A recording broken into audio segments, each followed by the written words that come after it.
olmuş bir hadisə. Həqiqətən dinimiz çox gözəldir. Valideynin yaxşılığı, onun xidmətinə durmaq. Yəni, başqa birisi İslam dinini seçir buna görə. Yəni, Amerikalı bir müsəlman, bir qadın belə deyir. Baxın, məni İslama gətirən əsas səbəb İslamın valideynlərə yaxşılıq mövzusu oldu. İslam sözünü ilk dəfə eşidəndə televiziyada bir proqramda izləyirdim. Orada deyilənlərə gülmüşdüm. Bir ildən sonra İslam sözünü yenidən eşitdim. Bu dəfə işlədiyim xəstəxanada bir ər-arvad gəldi və yanlarında qoca bir qadın var idi, xəstə idi. Qadın orada oturdu, kresloda. Yəni, qadını da otuzdurdular. Qadının yanında bir kişi var, əri və bir də qadın var. Başqa bir, yəni, həmən kişinin həyat yoldaşı. Deməli, qaynanasını xəstəxanaya gətirir həmən qadın. Və mən gördüm ki, qadının üzərində bir yorğunluq var, xanımın, kədər var. Fürsətdən istifadə edib ona sual verdim. Mənə dedi ki, başqa bir ölkədən ərinin anasının müalicəsi üçün buraya gəliblər. Qadın mənimlə danışırdı, ağlayırdı və ərinin anasının sağalması üçün dua edirdi. Onu bu qədər narahatlığına təəccübləndim. Öz qaynanası üçün belə yanıb yaxılırdı. Öz-özümə düşündüm. Bəs mənim anam hanı? 4 ay əvvəl anamı görmüşdüm, ona bir hədiyyə etmişdim. Amma o gündən bəri anamı nə ziyarət etmişəm, heç telefonla belə danışmamışam. Bu qadın isə öz ərinin anası üçün uzaq ölkədən bura gəlir, mən isə öz anamı ziyarət etmirəm. Bu qadın, bu davranış əsl ana sevgisidir.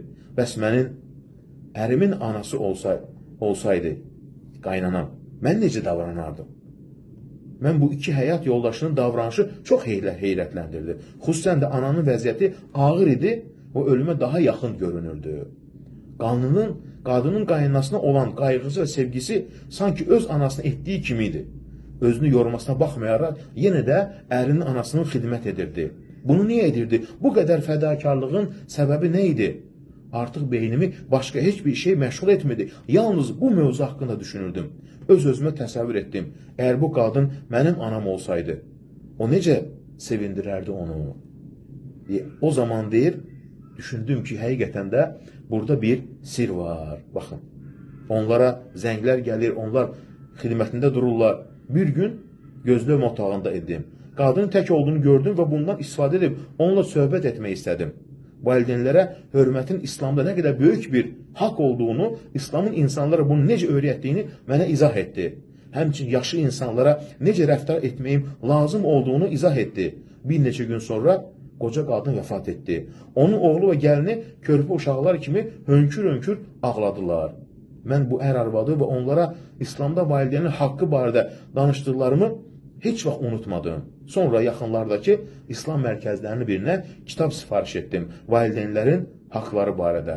Onu oxuyandan sonra uzun müddət təsir altından çıxa bilmədim. Hətta yuxularımda belə özümü ana kimi görürdüm. Sanki uşaqlarım məni sevir, mənə qayğı göstərir. Ömrünün son anına qədər məni tək qoymurdular. Və bunu heç bir qarşılıq gözləmədən edirdilər.